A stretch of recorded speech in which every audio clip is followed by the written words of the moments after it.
Buenos días a todos. Vamos a hablar del ganglio impar y de la punción caudal ecoguiada, de dos estructuras un poquito opuestas, porque la caudal es prácticamente lo primero que aprendemos con ecografía, y el ganglio impar yo no he hecho ninguno en mi vida con ecografía y no creo que al menos haga, por lo menos por ahora. Creo que nos puede ayudar, pero lo que es la difusión, que es uno de los graves problemas con la ecografía, no podemos ver por la sombra acústica y nos lo dificulta. Son dos estructuras en cuanto a complejidad casi opuestas, pero como decíamos ayer, tenemos que jugar con los elementos que tenemos y las posibilidades. El que no tenga un rayo, pues es un elemento que nos puede llevar a guiarnos una punción. Entonces, el ganglio impar es la estructura más caudal de la cadena simpática, se localiza en el retroperitoneo pélvico anterior, en la unión sacrocosígea, se encarga de la inervación simpática y visceral de la porción distal de vísceras como recto, uretra distal, vulva y tercio distal de la vagina, interviene en parte de los síndromes dolorosos regionales complejos de ese área,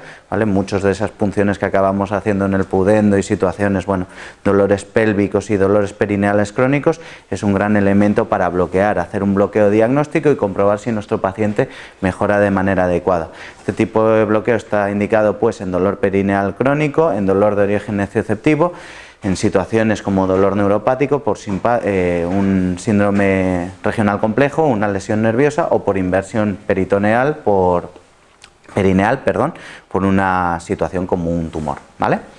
Entonces, es el final en dirección caudal de las dos cadenas simpáticas, de ahí su nombre, se conjugan, se unen en un único ganglio impar, a diferencia de otros como el hipogástrico que os comentará el doctor Casal o las cadenas simpáticas, ¿vale? Se han descrito diferentes vías de abordaje con escopia, tenemos desde la utilización de la aguja curva desde abajo del coxis llegando hasta arriba, a la misma que es la transconsigia, que es la que utilizamos nosotros, ahora con ecografía y esta es la más segura sin duda para hacer con ecografía.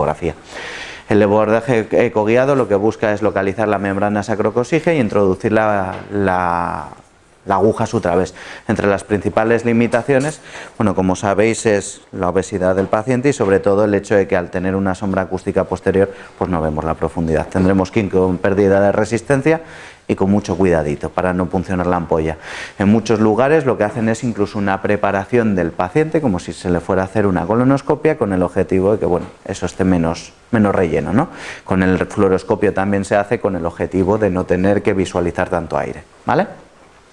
En cuanto a ecografía, nuestro objetivo, lo que haremos es buscar lo que es el sacro, ¿vale? En una posición longitudinal, bajaremos, veremos la posición del ligamento para la punción caudal, que ahora veremos, y continuaremos hacia regiones más distales hasta visualizar el coxis, situando la membrana sacrocosígea entre ellos, ¿vale?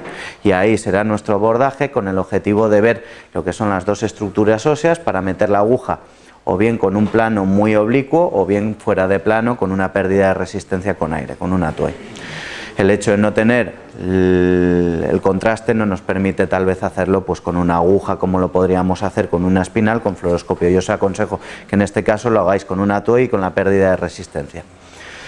En cuanto al abordaje caudal, es una gran opción que nos permite un montón de versatilidad y un montón de opciones en nuestra práctica diaria habitual. El disponer de fluoroscopio pues muchas veces es complicado, esto es una técnica que se puede hacer con tanta calidad casi como con una fluoroscopia. La única limitación con respecto a la fluoroscopia tal vez es ver la difusión del contraste, que con esto no lo tenemos con la misma exactitud. Sí que podemos situar la aguja en el espacio caudal, ¿vale? En el espacio epidural, y luego coger la sonda y ponernos a nivel del E5 y comprobar que existe movimiento con nuestra infusión de sustancias, ¿de acuerdo? Es decir, situamos la aguja en espacio caudal, como veremos aquí, la situamos y una vez la tengamos situadas nos vamos, como ha dicho Sergi, a nivel del E5S1 en el espacio epidural y lo que vemos es la infusión, el movimiento, ¿vale? Con el Doppler. Eso es una posibilidad. Con el fluoroscopio evidentemente es mucho más fácil con el contraste. Metemos, sale y ya está, lo tenemos, ¿bien? Bien, lo que vamos a ver, el ligamento, tanto el sacro como el ligamento sacrocosígeo son estructuras muy superficiales, incluso en pacientes convexos, nos podemos arreglar con una sonda lineal, que muchos tal vez no tengáis una sonda convex y esto nos limita en muchos de nuestros procedimientos, ¿no?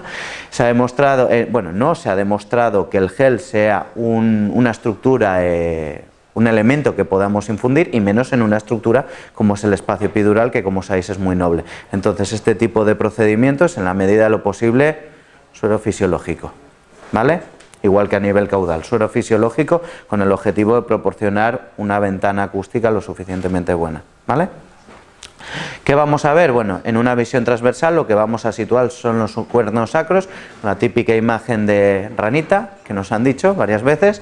Lo que vemos es cuerno sacro y entre ellos vemos el ligamento sacrocosigeo, ¿vale? Y ahí tendremos que situar la punta de la aguja para poder hacer o bien una punción en plano o bien haciendo una traslocación, ¿vale?, de lo que es la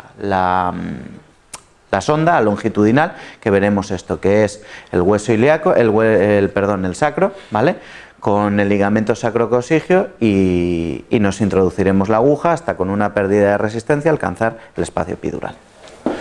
Y eso es todo.